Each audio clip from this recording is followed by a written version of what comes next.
Hello and welcome to the Legal Edition. I'm your host, Attorney Meira Elloian. Our show topic today is public education in America, under control or under siege. Our guest is Dr. Meira Levinson. She is a professor of education at Harvard University's Graduate School of Education, and she holds a doctorate in political theory from the University of Oxford and a BA in philosophy from Yale University. She is the founder of justiceinschools.org and an award-winning author. Let's welcome Dr. Meira Levinson. Welcome, Dr. Levinson. Thank you so much for having me here, and please call me Meira. Thank you for being here, Meira.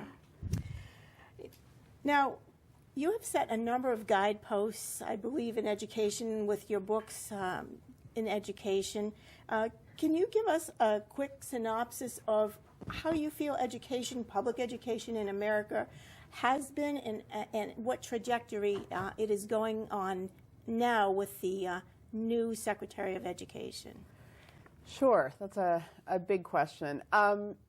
So historically, public education in the United States was founded for civic purposes. The idea was that we were a new nation, and as a new nation that was trying things that had never been tried basically in the history of humankind, we also needed a new kind of citizen, a new kind of democratic citizen. And so that was the idea behind which public schools were founded, was to create this new American citizen, whatever their role was going to be, as farmer, as worker, as civic leader, et cetera. Over the last 50 to 75 years, the focus has shifted somewhat from being a civic focus to schools having a more economic focus. So the focus has recently been on schools preparing workers, right? Workers for the 21st century, and also as access to college has both expanded and become more important in order to succeed in career. The idea has been, public schools to help kids succeed in college and career. What we're seeing now, I think, with Betsy DeVos, with the new Secretary of Education, is a further economic shift where it's not only schools as preparing workers, and schools as preparing people to be sort of engines in the economic system, but a rethinking of the economics of schools themselves, and a shift potentially, I'm not sure because she's still early in the job, but potentially a shift from schools as public institutions with public purposes to schools potentially as private institutions with more private purposes. Mm-hmm. But we'll see. Yeah. Now, traditionally, public school was not what it is today. Today, they handle children with all kinds of disabilities. It's pretty much can handle, I believe, the gamut of issues that children can bring to the table, so to speak. Now, do you see that changing with the potential for charter schools or new types of voucher system? What do you see there? It's an interesting question. So, yes, access to schools has expanded markedly over the last, again, sort of 30 to 50 years with a set of federal laws, and most importantly, the Individuals with Disabilities Education Act, expanding access to education for students with disabilities. And as you know, the Supreme Court just ruled to say that children with disabilities have the right to a challenging education, right, that helps them develop. And we've also seen, of course, an expansion of school access for students of color, for undocumented students, for English language learners, et cetera. We're also seeing a bit of a potential bifurcation in schools. So traditional district schools are legally mandated to accept all comers, right? Anybody who lives in the district has the right to attend a district school. It may be that they will be channeled into, say, one school over another because they have a special program that, say, serves those students' needs, but the district is responsible for serving every single one of the students there. Charter schools, depending on the state and the state legislation, are also responsible for serving all comers. However, because charters are often single schools rather than a network of, like a district of schools, right? There are some students whom they cannot serve because they don't have the specialized resources, and or there's a fair amount of evidence that they encourage some students not to apply, or they encourage some students to leave even if they've gotten into the school, because the charter doesn't feel as if they can meet their needs. And so there is some concern that as charters become more common in a number of in a number of states, that there may be an increase in the number of children who have quite specialized and expensive needs in district schools, and that charters aren't taking on that burden. But in some states, I will say, charters are trying to change both that narrative and the actuality, and they're trying to, develop more robust programs for students with disabilities and so forth. So it's changing. But from what I've read, not all charters are created equal. Some are public and some are private.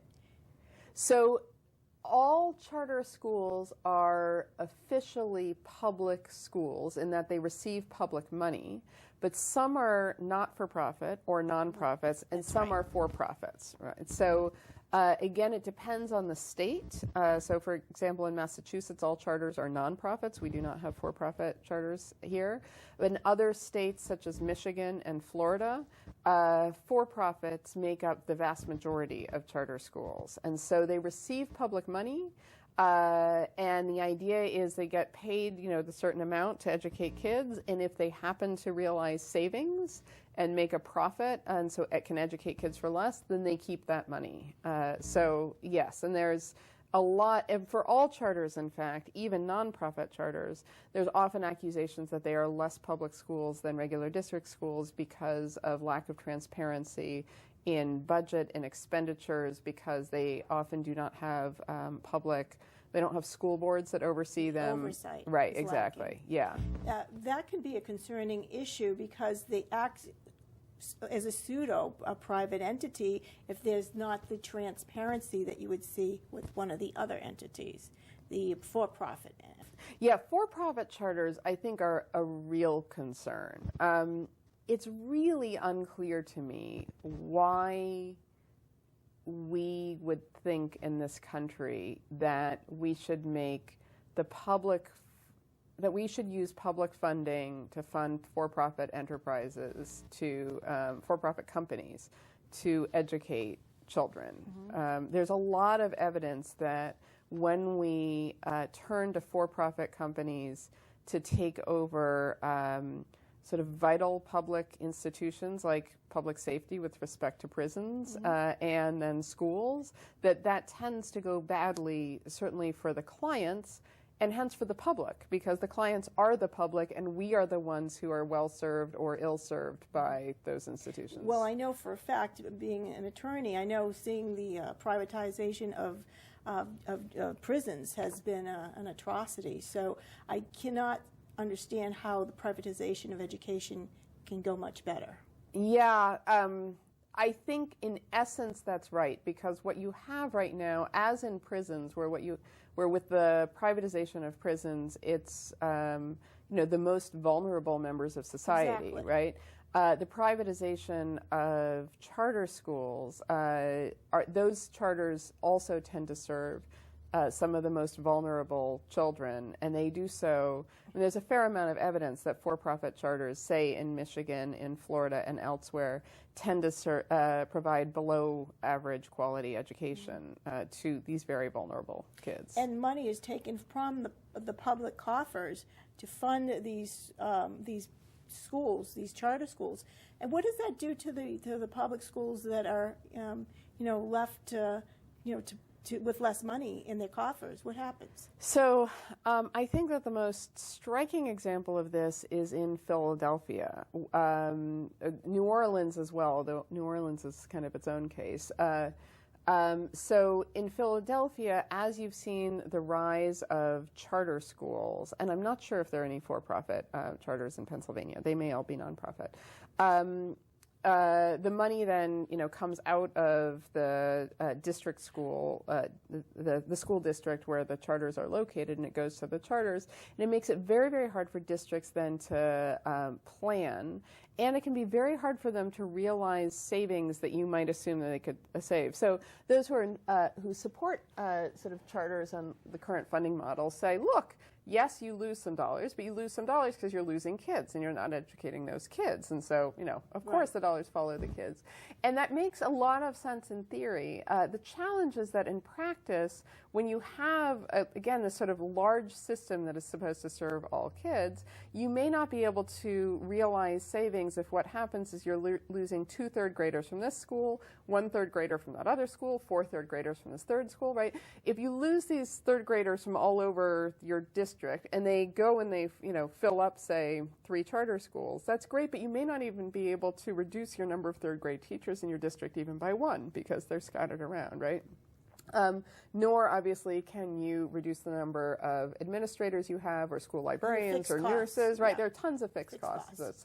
So that is a challenge. In the Boston Public Schools, for example, right now, Boston Public Schools loses about $135 million to charters. Now, that's significant. It is significant. It has a $1 billion budget, so but yeah, that's over 10% of its budget. So it is a challenge. It doesn't mean that all charters are terrible or that charter schools are a necessarily catastrophic idea, but it does put them in tension oftentimes with district schools and with the ability to use public funds efficiently and well. Mm-hmm. Now, let's move to the issue of vouchers. Now, how do you see that fitting into this paradigm with the new Secretary of Education, pushing forth the vouchers? So vouchers are a really interesting issue. They were first proposed about 30 years ago, and there were various attempts to use vouchers. First, there was the effort to try to just direct public monies toward private schools, including private religious schools. And when that failed on legal grounds, including First Amendment grounds, then what happened was there's been this idea to have vouchers go to the families, because then you're not having the state directly fund, say, religious institutions, which would be a violation of the First Amendment. But the idea is the money goes to the families, and then the families use the vouchers wherever they want to. So to back up slightly, I'm interested these days in ethical dilemmas in education. Yeah, let's talk about that. Yeah, so I published a book last year that I co-edited with Jacob Fay called Dilemmas of Educational Ethics. And it has these case studies of ethical dilemmas in education practice and policy where the idea behind them is that they are complex policy and practice problems and ethical problems where we have lots of different values at stake and lots of different interpretations of the values, and they're really important decisions and we have to take action, and it's often very unclear what the right thing to do is. Vouchers, I think, are in that category, right? Because right now, vouchers are seen, not partly, but not only because of our new Secretary of Education, to be tools of the right in order to try to orient public funds towards private institutions, especially private religious institutions, which he has been very much in favor of. And that raises some red flags. But separation of state. A separation of church and state, right? But at the same time, the idea, those on the left have also at times sort of favored the idea of a flowering of educational possibilities and a reduction in, say, to use the language of some on the left, like this hegemonic power of the state to, to constrain what kids learn in some very conservative way, right? And so there have been those on the left who have favored empowering families by giving them supports to look for all kinds of educational opportunities. There are also interesting challenges in the 21st century to the idea that the school should be a single building or institution at all. They say, look, as adults, we learn in all sorts of places. We do all sorts of things, right? We have hobbies, and so I learn some things on YouTube. I learn, knitting by going to my local knitting store, right? I take classes and things. I have conversations, right? So what young people also could learn in lots of different settings through lots of different means. And why do we sort of constrain learning to happen in one physical, building with 4 walls for a certain fixed amount of time every day. So there's some interesting, sort of very forward-looking arguments about vouchers, but as it happens right now, vouchers are mostly being promoted by those on the right to try to fund private and religious schools. The traditional model for schools, though, has worked very well for several hundred years now. The traditional public school has, in fact, I think enrollment is higher now than ever in its history. And they cater to a number of different types of children, English language learners, children with disabilities. I just can't grasp how another organization with a profit motive, which is many times the case, can cater to that niche that these public educators have been doing for a long time. I see no reason directly to use public funds to put the education of kids into the hands directly of for-profit corporations.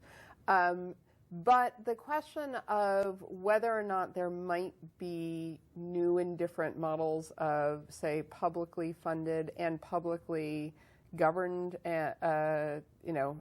education with public oversight than, say, traditional public schools, I think that's very much open for question. So in some ways, public schools have done an excellent job for hundreds of years, although there have obviously been enormous inequities, right? If you think about public schools' lack of, serving African Americans. Our history is separate but equal. And, right, yes, right, which was very much unequal, right. The fact that, in fact, children with disabilities were not included in given school services until relatively recently, and still many families have to fight very hard, In fact, a recent decision by the U.S. Supreme Court on that was talking about that very issue just the other day. Yeah, exactly, right. And the fact that, that child's parents' efforts are replicated around the country, right? The Andrew case. Yes. I mean, it's parents of children with special needs often have to fight extremely hard day after day, week after week to get their children's services, as do parents of children who are English language learners. Often, there's still a lot of both direct and indirect discrimination against children of color, against kids with national origins, that from outside the U.S., et cetera. So I wouldn't, sell it. I agree. American public education, in some ways, has been an incredibly successful social experiment, and in other ways still has a long way to go, right? And has had real flaws now also for centuries. And I think it really is an open question as to what we would want, say, 21st century schools to look like. To give you one example. Well, the internet. Right, exactly. Yes, yeah. I mean, then this is the thing, is that it is a very odd idea that the best way for people to learn is to put them in homogeneous groups by age. So stick a bunch of 11-year-olds together who all happen to live in this relatively the same geographic area, right? With one adult, usually an underpaid woman, with a moderate amount of training, to be inside a single room for exactly, for say 6.5 hours a day for 5 days a week, right? That's an odd notion that is really what we should be doing, instead of, say, having a bunch more experiential activities, having apprenticeships, having, say, heterogeneous classes where you have adults and young people working together on meaningful things. So there's a set of schools, the big picture schools, that have their high schoolers out in the community doing meaningful work 3 days a week, and then coming back into the classroom and saying, okay, I really need to know math for this, so let me now learn some trigonometry. If you could talk a little bit more about justice in schools and some of the cases that you've written about. Sure, I'd love to. Thanks for asking. Yeah, so the Justice in Schools project came in many ways out of my own experiences as an 8th grade teacher. So I taught 8th grade for 8 years in Atlanta in the Boston Public Schools. And I felt as an educator that I faced ethical dilemmas in my work often on a daily basis that I didn't really know how to address. And then when I started teaching at the Harvard Graduate School of Education, I found that students were coming into my office either wanting to talk about ethical dilemmas that they were still mulling on, sometimes years later, as I was, or alternatively, they would come into my office and say, I believe in social justice. And then they would think that that told me what they thought about charter schools or the Common Core or high-stakes testing or whatever. And I thought, I don't know what you think about those things just because you tell me you believe in social justice. So this is an effort to try both to affirm to educators and principals and district and school leaders and policymakers, yes, you are right to feel these ethical dilemmas, and this does need to be talked about and to bring it out into the public conversation, and then also to give people some guidance and some tools to be able to have these conversations with one another. So let me give you some examples. Yes, please. One of the most basic examples that I think every teacher has had to face in their classroom is when they have a disruptive student, right? So you have a kid who is disrupting class and preventing, say, the other 27 kids in your class from learning. Now, let's say that he is disrupting class, in fact, because he knows that the next task is one that he's underprepared for, right? Let's say he's a poor reader. He knows that you're about to go on to do some reading. He's really worried about showing up, that he's going to be a bad reader and having other kids laugh at him. Creates a diversion. So he creates a diversion, right? So now, if you kick him out of class, that is not going to help his reading, right? He is going to continue, he's going to become a worse reader as compared to, the rest of his class and grade level standards, and that's clearly not going to solve the problem. And on the other hand, keeping him in class means that right now he is playing the clown and the other 27 kids aren't learning, and they may be learning that you tolerate, this kid who's being disruptive, right? So you have a lot of competing concerns here. Yeah. You have the needs of the individual versus the needs of the group. You have what kids are learning about what it means to treat each other with respect and ethically, right? So although I said maybe the kids are going to learn that you tolerate disruption and being a class clown, it might be, if you kick them out, that they learn that kids are expendable and that really all we care about are the top kids, or that what you care about is like being law-abiding and following the rules rather than, say, giving your opinion. So it's hard to predict what kids are going to learn, right? You have to think about, so John Rawls, in his classic theory of justice, one of his arguments was that we need to attend to the least advantage, that if we have inequalities, they should sort of help the least advantage rise up. So arguably this disruptive kid may be the least advantaged because he's the one with the poorest reading skills. And so in some ways there's a call actually to serve him even more than if the other kids lose 5 minutes of learning, they may be fine, but if you can get this kid sort of feeling supported, right?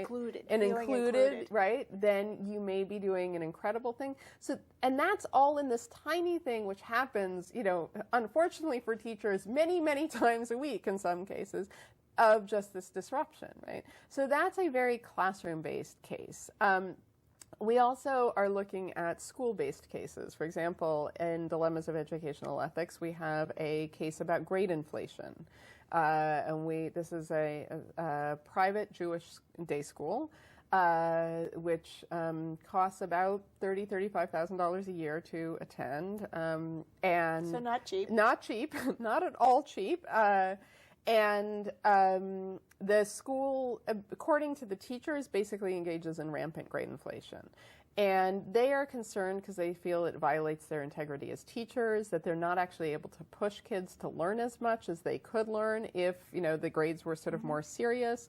They feel as if it's sending the wrong signal to others, like that this kid, say, has an A-, mastery of American history when they don't, right? And that they can't distinguish between kids, they can't reward real excellence. At the same time, clearly these kids are learning a lot. They're succeeding at highly selective colleges when they graduate. There's this ethic of care in the school where the kids feel really cared for. One of the school administrators, the one who organizes the Tikkun Olam program, sort of the social justice, Heal and Repair the World program, says, look, yes, there's grade inflation, But because of that, I mean, since the kids are living in this hyper-competitive world, right, they can kind of relax, and they know that they're doing well on their report cards, so it gives them the freedom to focus outward and actually try to help others. Whereas if we had really, really competitive grades, they would be so focused on achieving and beating out the next kid, they wouldn't actually be learning about sort of how to repair the world. And then the admissions counselor and the secondary schools counselor says, well, you know, if the other schools around here would stop inflating grades, maybe we could do the same. But until that happens, like, what's going to happen if we reduce our grades? Kids and families are going to start going to the other schools, and our kids aren't going to get into as good colleges. And why would you do that, right? Are you actually going to hurt these kids? So that's an example of a school-level dilemma where the school is sort of in this larger hole of grade inflation among private schools nationwide, and in fact internationally, of this hyper-competitive environment where grades really are a ticket, right, to further goods, to economic success, educational success, et cetera, but where at the same time there really is this sense of a violation of integrity, of a violation of the academic goals, et cetera. And then I'll give you one last case at this kind of policy level. We look at school assignment in the Boston Public Schools and their new school assignment policy that was adopted about 4 years ago, which is a complicated plan where every family gets a basket of schools that are in their neighborhood or sort of around them. But if they don't have enough good schools near them, then the district adds schools to their basket that are more high quality. So and how does that work out? Interestingly, the district has not released data since the policy was adopted on how that is working out. There are a number of nonprofit organizations and community organizations that are pushing for the data to be released. Quest is a parent group that has been pushing now for years. We don't know. But what's interesting about this policy is that in some ways it seems very egalitarian. It seems very much to be trying to give an equal set of opportunities to all families. And in other ways, because it's geographically tied, it is actually privileging already privileged families. But interestingly, that may be justified because it's a way of keeping the middle class in an urban public school system, and the middle class bring with them all sorts of economic and political and social resources that may, in fact, end up improving the Boston Public Schools for all kids. So it's, again, a real tension. So the jury's out on that. Yes. You know, in our last minute or so, did you want to talk about your book, your latest book? Can you tell us a little bit about that in the last minute? Sure. So Dilemmas of Educational Ethics, as I mentioned, has these 6 cases, and I've just talked about 3 of them, in fact. So the discipline case, the grade inflation case, and then the school assignment case. But in addition to the cases, we have 6 commentaries per case, because the idea is philosophers, moral and political philosophers, have some insights to add to these kinds of cases, but so do social scientists and those who do empirical research on schools, and then also so do policymakers and practitioners themselves. So we have a state legislator, a former superintendent, teachers, charter school founders, principals, et cetera, all writing about these cases to try to create a dialogue so that educators, policymakers, parents, students, and sort of ordinary citizens can talk about these dilemmas with one another. Mm-hmm. And you also write about that in your justiceinschools.org on your website as well. Yes. Thank you for being here. This has been exciting, and I want to learn more, and I want to read that book. Thank you so much, Mary Kay. I really appreciate it. Thank you for being here. I want to thank our guest, Dr. Meira Levinson, for sharing her research and opinions on ethics, education, and justice in American education and in our schools. I also want to thank you, our viewers, for tuning in. For more information on today's topic and our guest, visit the Legal Edition online at thelegaledition.com. And as always, this information is for general educational purposes only. It is not to be construed or relied as legal, business, or professional advice. And please consult a qualified practitioner as to your legal, business, or professional needs. And don't forget, subscribe online to follow us on Facebook, YouTube, and Twitter.